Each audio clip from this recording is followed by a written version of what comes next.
Hello friends, स्वागत है आप लोगों का मेरे यूट्यूब चैनल एग्जाम शुरू पर। अगर आप सीटेट की तैयारी कर रहे हैं तो ये वीडियो आपके लिए बहुत इंपॉर्टेंट है। तो ये आपका ज्योग्राफी का यानी क्लास 7th का आपका ज्योग्राफी का चैप्टर है, यानी क्लास 7th का आपका ज्योग्राफी का थर्ड चैप्टर है। तो थर्ड चैप्टर का नाम है हमारा हमारी बदलती पृथ्वी, और फर्स्ट और सेकेंड चैप्टर आपको करवा दिया गया है, आप वीडियो देख सकते हैं। तो चलिए स्टार्ट करते हैं थर्ड चैप्टर। तो चलिए स्टार्ट करते हैं आपको चैप्टर।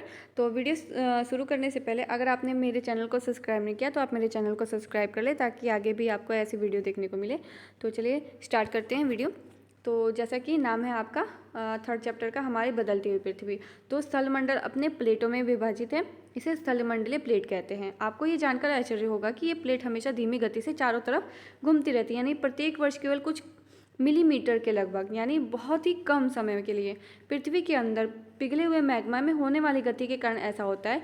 पृथ्वी के अंदर पिघला हुआ मैग्मा एक वृत्तीय रूप में घूमता रहता है, ऐसा कि क्रियाकलाप में दिखाया जाता है, यानी जो क्रियाकलाप में दिखाया जाता है वैसे ही प्लेट की इस गति के कारण पृथ्वी की सतह पर परिवर्तन होता है। पृथ्वी की गति को उन बलों के आधार पर विभाजित किया जाता है जिसके कारण ये गतियाँ उत्पन्न होती है। जो बल पृथ्वी के आंतरिक भाग में घटित होते हैं उन्हें अंतर्जनित बल यानी एंड्रोजोनिक फोर्स कहते हैं, और जो बल पृथ्वी की सतह पर उत्पन्न होते हैं उन्हें बाह्यजनित बल यानी एक्सोजेनिक फोर्स कहते हैं। अंतर्जनित बल कभी आकस्मिक गति उत्पन्न करते हैं तो कभी धीमी गति। तो भूकंप एवं ज्वालामुखी जैसी आकस्मिक गति के कारण पृथ्वी की सतह पर अत्यधिक हानि होती है। तो उसके बाद है आपका ज्वालामुखी, यानी भूपर्पटी पर खुला हुआ एक ऐसा क्षेत्र जो जिसे पिघले हुए पदार्थ अचानक निकलते हैं, यानी जैसा कि आप चित्र में देख सकते हैं यहाँ पे, यह आपका एक ज्वालामुखी है। देखिए यहाँ पे एक ज्वालामुखी है, उसके बाद जो सबसे यहाँ पे नीचे होगा वो मैग्मा कोस्ट होगा, उसके बाद आपका आएगा मेटल, उसके बाद प्रॉपर्टी, उसके बाद आपका आएगा, देखिए उसके बाद आपका लिखा है लावा, और उसके बाद निकेल, उसके बाद क्रेटर, उसके बाद गैस व राखें, यानी सबसे ऊपर जो होती है गैस व राखें होती हैं। उसके बाद देखिए इस प्रकार स्थलमंडलीय प्लेटों की गति करने पर पृथ्वी की सतह पर कंपन होता है। यह कंपन पृथ्वी के चारों ओर गति करता है, इस कंपन को भूकंप कहते हैं। भूप्रकृति के नीचे यह स्थान बहुत जहाँ कंपन आरंभ होता है उद्गम केंद्र कहलाता है। उद्गम केंद्र के सतह भू सतह पर उसके निकटतम स्थान को अभिकेंद्र कहते हैं। अभिकेंद्र से कंपन बाहर की ओर तरंगों के रूप में गमन करता है। अभिकेंद्र का निकटतम भाग से सर्वाधिक हानि होती है तथा अधिकेंद्र से दूरी बढ़ने के साथ भूकंप की तीव्रता धीरे धीरे कम होती जाती है।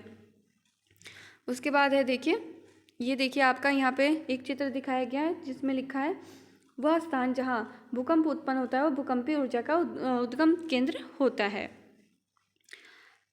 यद्यपि भूकंप की भविष्यवाणी संभव नहीं है, लेकिन यदि हम पहले से तैयार हो तो इसके प्रभाव को निश्चित रूप से कम किया जा सकता है। स्थानीय लोग कुछ सामान्य तरीकों से भूकंप की संभावना का अनुमान लगाते हैं, जैसे कि जानवर के व्यवहार का अध्ययन, तालाब में मछली की उत्तेजना, सांपों का धरातल पर आना। उसके बाद देखिए गुजरात में जो भूकंप आया था उसकी विनाशकारी तस्वीर जो आपको दिखाई जा रही है।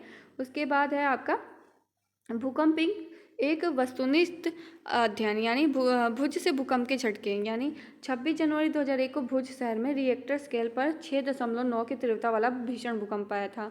तो सबसे ज़्यादा क्या प्रभावित हुआ था, तो सबसे ज़्यादा वहाँ पे प्रभावित हुआ था, देखिए स्कूल सर्वाधिक प्रभावित। तो स्कूलों की इमारतें गिरने से कम 971 बच्चे तथा 31 शिक्षकों की मौत हो गई थी। उसके बाद है भुज में निराशाजनक राहत। भूकंप के 3 दिन बाद भी हर व्यक्ति तक भोजन, कंबल, दवाई आदि न पहुंचने के कारण हालत चिंताजनक हो गई थी। उसके बाद है फोन लाइनें, जल पाइप लाइनें, विद्युत स्टेशन तथा संचार लाइनें सभी अवरोधी हो गई थी। उसके बाद है शहर में आग लगना, यानी चारकोल एवं अंगीठियों के पलटने के कारण अनेक स्थानों पर आग लग गई थी। उसके बाद है आपका भूकंप प्रभावित क्षेत्र में आपातकाल की घोषणा। राष्ट्रपति ने आपातकाल की स्थिति घोषणा की थी। उसके बाद था आपका प्रधानमंत्री की केंद्र से अपील, यानी गुजरात सरकार ने संकट का सामना करने के लिए केंद्र से वित्तीय सहायता मांगी थी। उसके बाद देखिए आपका यहाँ पे आपका मुख्य स्थलाकृतियाँ, यानी अपरक्ष और अपरदन नामक 2 प्रक्रमों द्वारा दृश्य भूमि लगातार विघटित होती रहती है। पृथ्वी की सतह पर शैलों के टूटने से अपक्षय की क्रिया होती है। भूदृश्य पर जल, पवन एवं हिम जैसे विभिन्न घटकों के द्वारा होने वाले क्षय को अपरदन कहते हैं।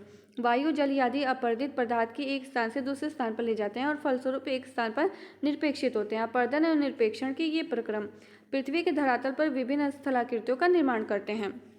उसके बाद है आपका नदी के क्या कार्य होते हैं। तो नदी के जल से दृश्य भूमि का अपरदन होता है। जब नदी किसी खड़े ढाल वाले स्थान से अधिक कठोर शैल या खड़े ढाल वाली घाटी में गिरती है तो यह जलप्रपात बन जाती है, जैसा कि आपको चित्र में दिखाया गया है। यह एक जलप्रपात है। तो ऊपर देखिए यह कठोर शैल है, उसके बाद है जल की शैल, जल की शक्ति द्वारा काटे गए मृदुल शैल। उसके बाद जब नदी मैदानी क्षेत्र में प्रवेश करती है तो वह मोड़दार मार्ग पर बहने लगती है। नदी की इन्हीं बड़े मोड़ों को विसर्प कहते हैं। इसके बाद विसर्पों के किनारों पर लगातार अपरदन एवं निरपेक्षण शुरू हो जाता है। विसर्प लूप के सिरे निकट आते जाते हैं। समय के साथ विसर्प लूप नदी से कट जाती है और एक अलग झील बनाती है, जिसे चाप झील भी कहते हैं। कभी कभी नदी अपने तटों से बाहर बहने लगती है। फलस्वरूप निकटवर्ती क्षेत्रों में बाढ़ आ जाती है। बाढ़ के कारण नदी के तटों पर निकटवर्ती क्षेत्रों में महीन मिट्टी एवं अन्य पदार्थों का निरपेक्षण हो जाता है। ऐसी मिट्टी पर एवं पदार्थों को अपवाद कहते हैं। इससे समतल उपजाऊ बाढ़कृत मैदान का निर्माण होता है। उसके बाद है आपका नदी के तटों को तटबंध कहते हैं। समुद्र तक पहुँचते पहुँचते नदी का प्रवाह धीमा हो जाता है। यह नदी अनेक धाराओं में विभाजित हो जाती है। उसके बाद देखिए उसको वितर्किका कहते हैं। जहाँ नदी इतनी धीमी हो जाती है वह एक अपने साथ लाए गए मलबे का निक्षेपण करती है। प्रत्येक वितारिका अपने मुहाने का निर्माण करती है। सभी मुहानों के अवसादों के संग्रह से डेल्टा का निर्माण होता है। उसके बाद है आपका समुद्री तरंग के कार्य, यानी समुद्री जो तरंग होती है उसके क्या कार्य होते हैं। देखिए समुद्री तरंग के अपरदन व निक्षेपण तटीय स्थलाकृतियाँ बनाती हैं। समुद्री तरंगें लगातार शैलों से टकराती रहती है, जिससे दरार विकसित होती रहती है। समय के साथ ये बड़ी और चौड़ी होती जाती है। इसको समुद्री गुफा कहते हैं। इस गुफाओं के बड़े होते जाने पर इसमें केवल छत ही बचती है, जिसे तटीय मेहराब कहते हैं।